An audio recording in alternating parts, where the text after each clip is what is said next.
The Grille 15 is a Tier 10 German tank destroyer, and it's one of the weirdest tank destroyers in the game.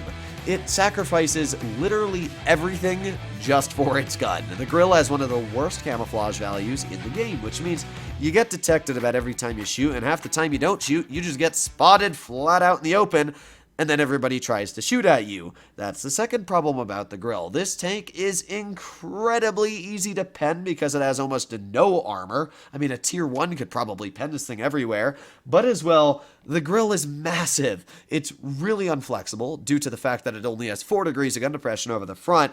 I can't tell you how many times I've used the gun depression over the sides, which is 8 degrees, and then somebody has jumped right in front of me, and I've jerked my turret, which turns really fast into the front of my vehicle, and because you only have 4 degrees over the front, it instantly jumps your gun up and you miss the shell mid-shot. It's incredibly irritating. I've done it a lot of times, and yeah, it's something that really irritates me about the Grille, so I don't even bother trying to use the gun depression in it because I know it just doesn't work when you try to. You're actually going to see that in my Castilla replay I'm going to show you in just a moment.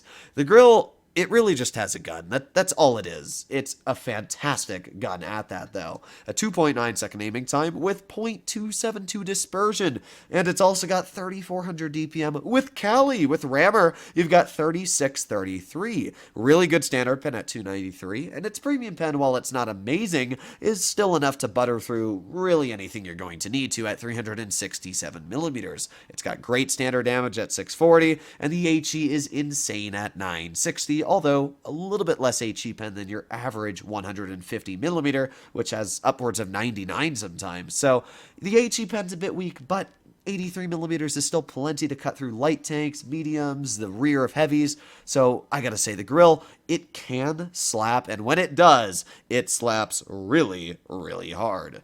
But here's the part of the video I wanted to talk about. The Grille is getting nerfed next update. Why? The world may never know. If we take a look at the Grille's changes, it's losing 200 damage per minute. Why? Well, that's because the alpha is going from 640 to 600. I have no clue why Wargaming did this. It's just a flat nerf. Like, yes, they're buffing its standard pen from 279 to 300, which is great. You know, if you're running Cali on the tank, you'll have like 320 millimeters of AP pen, which is insane. You'll butter through everything.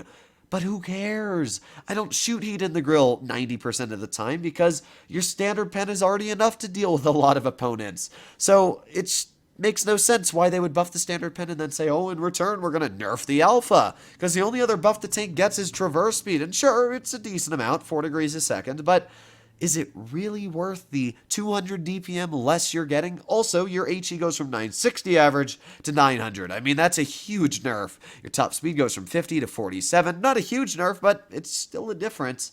Yeah, I don't get it. The Grille's literally just losing 200 DPM. And you might say, well, maybe it's because the Grille's performing too well, and that's not the case. We can see bottom 20 tanks by relative win rate, and the Grille 15 is right here. On average, every player that drives the Grille is performing 1% less on their win rate in this tank compared to their average win rate in Tier 10. And if we take a look at 65%ers, that's the exact same thing. In fact, it's actually worse. For 65%ers, your win rate is on average 1.5% worse in the Grille. So, yeah, gotta be honest, the Grille 15 is not doing amazing. I don't know why Wargaming is nerfing it. If anything, I would just nerf the DPM a little bit, and then I would give it either a fully traversable turret. There's 2 big changes that you can make to the tank. Actually 3, now that you think about it. The first change is give it gun depression over the front. If the Grille had 8 degrees of gun depression over the front, it would be incredibly flexible. It would be able to work ridge lines. It would be way better. The second change that you could do is you could give the Grille a fully oscillating turret. So instead of the turret sitting the way it does on the front, it can go all the way behind. That would make the tank way more flexible, just like the Waffenträger down at Tier 9, where you can shoot somebody and pull right in the cover immediately because your turret's facing the opposite way your tank is. And the final thing is nerf its DPM a little bit and give it better camouflage and traverse speed. I mean, either way, all of those buffs, in my opinion, would make the tank a lot more enjoyable than it currently is. But instead, Wargaming opted for a route that nobody asked for, nobody wanted, and I guarantee a lot of Grille lovers out there are going to absolutely hate the changes that this tank's going to get. Now, I did want to showcase some gameplay, at least to show why the Grille is still an insane tank in its current form and why it really just shouldn't really need a change by all regards. If you're a smart player and you know how to use a grill, you will do absolutely fine in this tank. Earlier today, I was quite pooped. I had spent a lot of time outside, which is actually quite rare for me, helping my neighbor erect a massive greenhouse, lifting like literal 300 pound wooden pylons with a scissor lift. It was painful. The whole process was absolutely painful. I thought I was going to be crushed by a giant wooden beam half the time. But while we were putting this together, I also was only on like 3 hours of sleep because I wanted to go over the 9.1 changes this morning. So today was a very, very busy day, or should I say yesterday, because it's already tomorrow for the time I'm talking about the reference. But either way, I was quite pooped. So when I played the grill, I did really bad in it. Lost 3 games in a row. I was extremely pissed. So I took a nap, and I went back to playing the grill, and I managed to win over 10 in a row. I've never, ever won 10 battles in a row in a grill solo. I mean, I don't think anybody wins this many games in a row solo in a grill. I don't know if it was just the time of the night I was playing or the matchmaker or something, but man, the grill just absolutely pounded out victory after victory after victory. Now you can see I've already been able to deal 1,280 damage in this game. And you might have noticed earlier, I was kind of experimenting with the gun depression, trying to see if I could use it off to the side, but I just kind of gave up because you don't need to really use the gun depression when you can just wedge the tank down. And that's what I did right there. You'll notice I just backed my tank up the hill, got an easy snap right into that VK-72, and before he could even aim at me, I backed on the cover. So with that, we're up to 2,000 damage dealt in this game, which is a pretty hefty amount. That VK-72 is hopefully going to be cleared, which, come on, yo, please clear him. Oh, there you go. The yo did clear the VK, which is important because that's a very heavy tank, which managed to clear 2 of our tanks.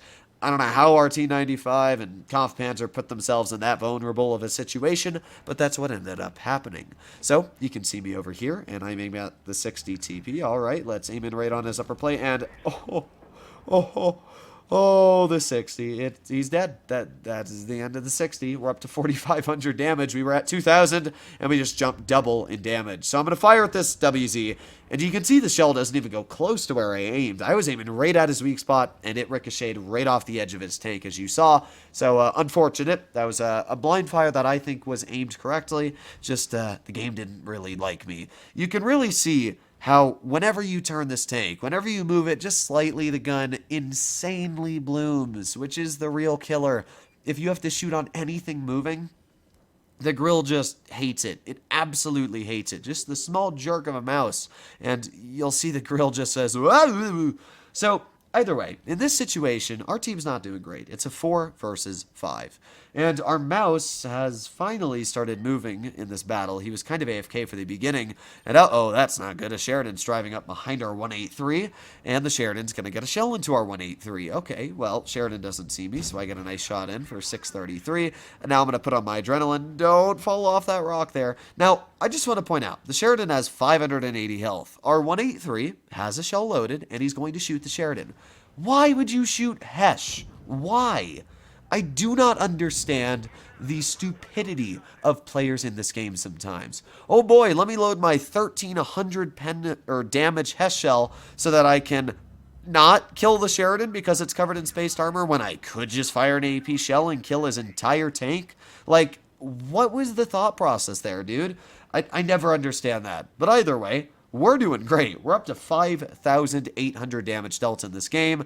We've got the Waffenträger off to the side, and there's the VK. Aiming, waiting for it to aim in, and there you go. Easy shot right into that VK. Okay, he's dead. We're up to 6,300 damage now. The WT's off towards the Yo. The Yo's going to deal with him, and all I need to do is get behind this WZ-111 GFT and finish him off. And I know that WZ has to be looking at the Yo from the way he's positioned the entire game. So, yep, I'm going to load an HE and fire. Well, we got a bit of a low roll, but hey, I guess literally I got a fire on his tank, and because of that, it kind of evened out the low roll and killed him anyway. So we're up to 7,175 damage dealt. Fire! No! Really wanted to break 7,400 there. I was really hoping I broke like 8k in this game. I wasn't sure how much I did until the battle results actually showed, but either way, this was just a really good game to showcase the grill doing its job. And I mean, you can very easily see that the grill does its job by this, long course of victories here. All of these games are pretty good. I mean, that's only 2,500 damage there, but you got a 3,800 there. Sorry, clicked on the same one. 4,100 there. That one wasn't great, I'm going to be honest. I probably didn't do much in that one. But most of these games were pretty solid. I mean, I was averaging 3,500 in the tank overall today with an 85% win rate with about 30 battles. And I would say about half those games were solo, which is quite hard to do in a Grille 15. So, if you'd like to see this Grille not get changed in the next update, please be vocal. Let Wargaming know that you disagree with their balance changes. Go into their forums or go into their Discord server and say, do not change the Grille, because I don't really think it needs one. But either way, let me know what you guys think about this in the comments down below and what Wargaming is planning on doing. Either way, I'll see you in the next one. Bye-bye.